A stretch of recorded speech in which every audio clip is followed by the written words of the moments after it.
everyone. Thank you so much for making it here today. My name is Valerie Lamb, and today I'll be talking about all things encompassing feedback. And a little bit of foreshadowing, this is kind of a back-to-back art-related presentation. Anyhow, we'll get there. This is next. A little bit of the roadmap ahead. I'll touch a little bit on the compliment sandwich, also known as the Oreo method. And then I'll share some things about the feedback triggers that we receive, the importance of feedback, and then I'll share 2 structures and frameworks for giving and receiving feedback and strategies for processing said feedback. To begin with, this research project began out of a personal curiosity and also some shared experiences with a small sample of peers, in which I asked the question, how can we make feedback less scary and more effective? Well, the dreaded compliment sandwich, or as I learned it, the Oreo method. A few of my peers and I are quite apprehensive to feedback, and I think it stems from this. If you're not familiar, you start with a genuine compliment. It eases the recipient into what your feedback is meant to be. Then you share the constructive criticism, say what you gotta say, and you close it with a genuine compliment to cushion the blow. What I hear when you're saying that is, you've given me an obligatory compliment, so you can say what you really want to say, which is a criticism of who I am, and then you closed it with a compliment that no longer feels like a compliment. So, oops, I did not mean to laser, I'm so sorry. Does this mean I am just like a snowflake like the rest of my generation? Gen Z has a reputation for being snowflakes and not being able to receive feedback in the workplace. That's growing in a lot of research on like managerial type of articles. But to take a moment to dive into that, the term snowflake was first ascribed to millennials, and by de facto, Gen Z has inherited that reputation. And I'm going to talk about generations a little bit broadly in this presentation. Now, I don't necessarily believe in the generalization of a generation, but for the sake of simplicity and also by way of the research that I've found, it's going to talk about it like that. So let's talk about Gen Z in the workplace. Contrary to the belief that Gen Z is incapable of handling feedback, the research actually finds that Gen Z is highly welcome to feedback. They are highly diverse in the workplace and want to invest in their professional and personal development. And equally, they're not afraid to voice their criticism. So it's kind of a reciprocal relationship they're seeking. In that regard, let's revisit where the compliment sandwich even stemmed from. It dates as far back as 1945 when this piece was published, and that's 1 year before the boomer generation was born.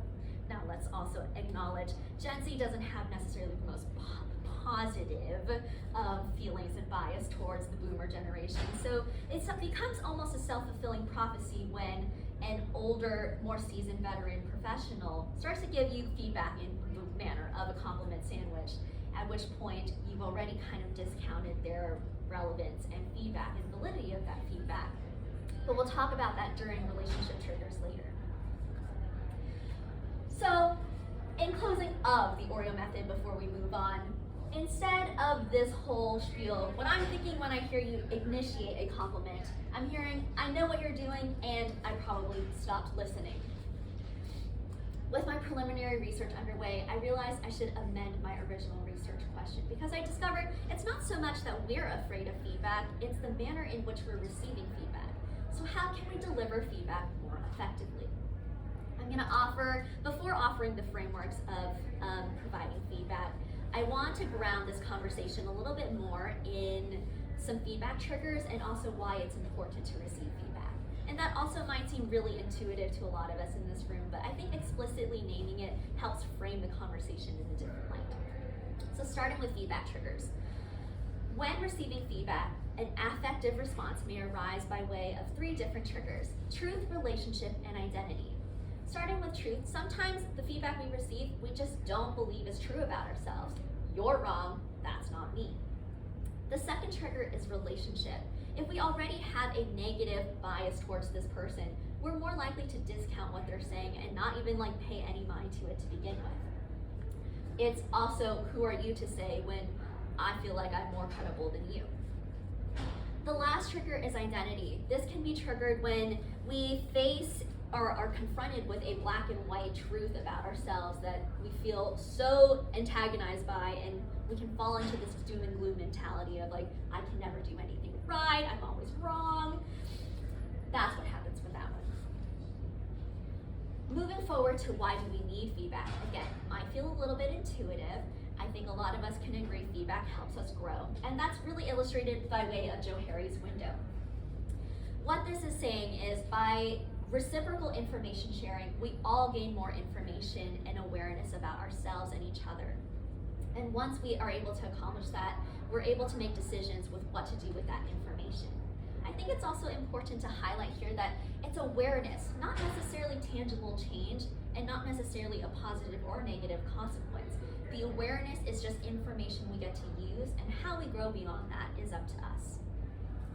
Awesome. I'd like to take a moment to pivot from all this business jargon and move over to dance. Now, how does that relate, Val, you ask? Well, I'm so glad you asked. I'm a business management major, and team dynamics, effective leadership, effective communication are all topics of strong interests and passions of mine. I like to spend a lot of time developing and honing in on those skills, but I'm also a performing artist at my core. I really value an interdisciplinary approach, and that's the value I offer to both worlds. To begin with, I'd like to offer the first feedback structure, the critical response process. Developed in the 1990s by Liz Lerman, an American choreographer, she developed the critical response process because the existing feedback structures did not support her or her work as an artist. This process thus begins with an artist, responder, and facilitator.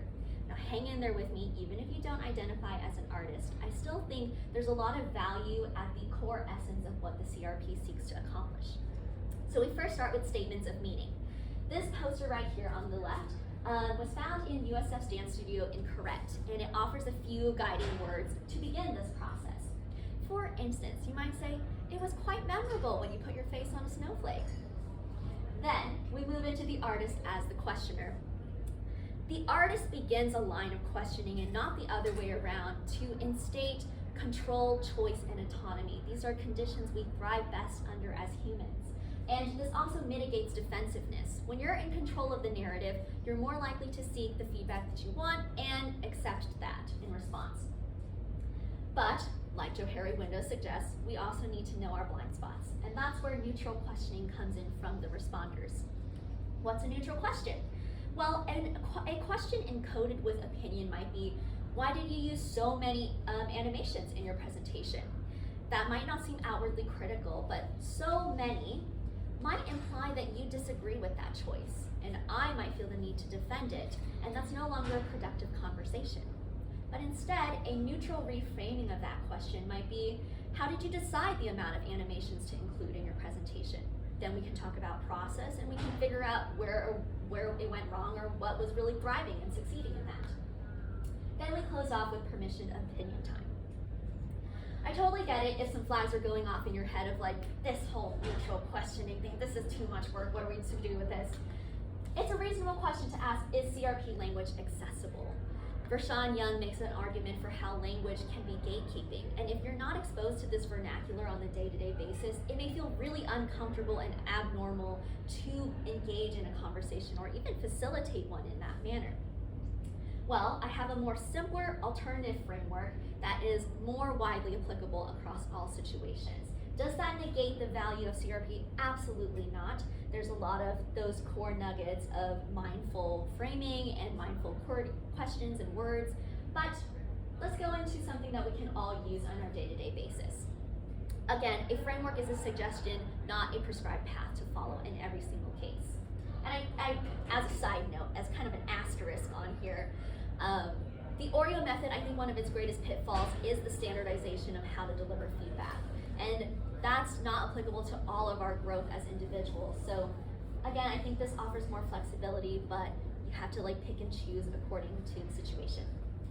So we begin by asking for permission for feedback. May I offer you some feedback right now? And as a recipient, we might be indefinitely closed off and say no, and by which you have to accept the consequence of that. You might also say, let's take this offline, can we chat later?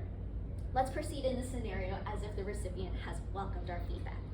It's always nice to take a moment to acknowledge the opportunity to do so, and then proceed to frame and ground the conversation in the position you're coming from. I think to illustrate this, some of us have a very difficult time offering feedback to friends that we're working with because we don't want to hurt their feelings, and we also don't want to fracture our relationship with them. But by explicitly naming, I'm offering this this feedback as your teammate, it helps cue the brain to create a separation between an attack on my personhood and just a critique on my contribution to the team. So it's such a simple switch, but it really makes a difference. Then we offer our feedback and allow for clarifying questions. With that though, sometimes this information and feedback may be a shock to us, and humans, we don't like ambiguity, we don't like that discomfort of like an open-ended situation problem. So it's always nice to tie the conversation off in a neat little bow with a formal conclusion. And then allow time for follow-up, because most behavioral feedback should be repeatable, actionable, and followed up upon. Let's switch roles now. Now that we've received all this feedback, how are we going to process it? I think there's a few questions that we can ask ourselves to reflect on. One, what was our affective response to this feedback? Was it positive or negative? And I really push and encourage to avoid a neutral, I didn't really feel anything about it. That's not as helpful information for us to go off of. If it was a negative response, were there any feedback triggers that were triggered off? Truth, identity, or relationship? If there was, is there validity to that? Is it a feeling, or is it grounded in fact and truth for us? After which, you might ask yourself, what is the behavior that I'm seeking to change? Why am I doing it? Who am I doing it for? How am I going to do it? After kind of taking inventory of all our responses to this, we can then plan a course of action and follow up upon that. Now, I have a little asterisk on there because there's a little footnote for my fellow highly sensitive people out there, which is why I created this project in the first place, if you're a snowflake like me, as we discussed. 20% of the human population is thought to be highly sensitive, which means it's very likely all of us will work with another person who is highly sensitive or identify as that ourselves.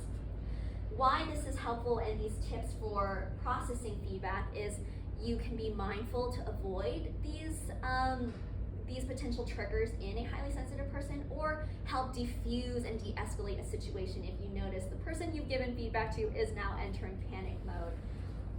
The first thing is challenge black and white thinking. Those who are highly sensitive are more susceptible to having like receptivity to criticism be derailed. That can send us into the dichotomy of being a good or bad person, thus negating our ability to process fully in the gray space. The next tip would be to ask questions to allow ourselves to gather a bigger picture, gather the bigger perspective, and challenge that black and white mentality. But if your nervous system is still screaming, fire, fire, fire, I can't do this, it's okay to step away and come back and respond. It's important to advocate for your own needs. I think in this changing landscape of the workplace, of the modern workplace, more people often than not are open to you advocating for your own needs. What that can look like is stepping away, saying, can we schedule a follow-up meeting, taking some time to process, sit with the information, propose your own plan of action, and check if that's in alignment with what the person offering you feedback was suggesting.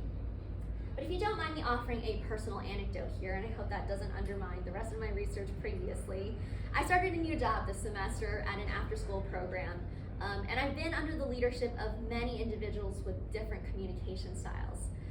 And this is my first time that I really advocated for my own needs, and it was nerve-wracking.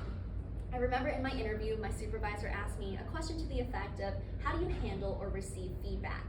And I opened with, I'm always open to receiving feedback. I'd like to grow as an individual and produce my best work for the team and be the best team member I can be possible. And then I started like word vomiting a little bit. I was like, oh my gosh, Val, you're in too deep. Go, keep going, keep going. So I requested and articulated the need for gentle feedback. It's not that I don't want to receive it, but my nervous system really flares up the second I start to hear that coming on, and gentle feedback helps ease me into it. I felt really embarrassed because growing up, and I think this might be true for many of us, I was conditioned to believe like you need to have tough skin, you can't deal with it, suck it up, that's the way the world works. And I just would challenge, I don't think that's the way the world should work. So, after 3 months, I had a wildly successful semester.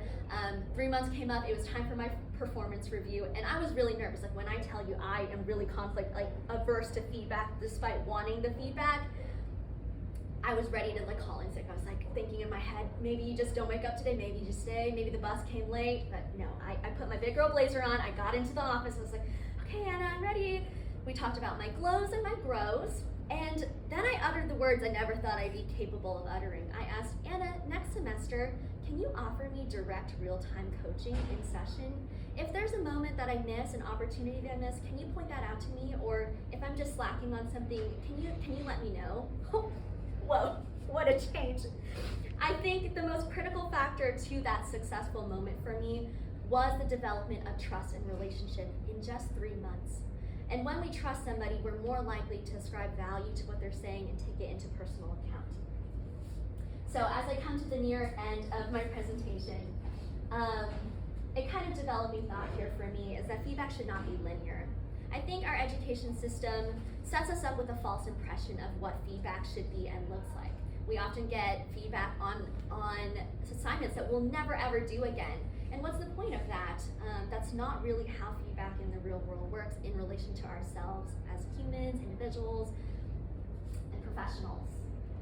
The behavioral feedback is cyclical. As I said, it's actionable, it's repeatable, and it can be followed up upon. In closing, I challenge us all to change the narrative. I encourage you to adopt some of that CRP vocabulary, using some of that neutral wording and questioning, and also recognize the importance of advocating for your own needs. We get to decide how much value and weight we ascribe to the feedback we receive. Take it or leave it, it's completely up to you. It's just more information gained for you to work through. So with that being said, enough with the not so compliment sandwiches. I've offered 2 feedback structures today that you might utilize in your own life and strategies for processing feedback effectively. Thank you so much. And if there are any questions, I'm more than happy to take them right now or continue the conversation with you.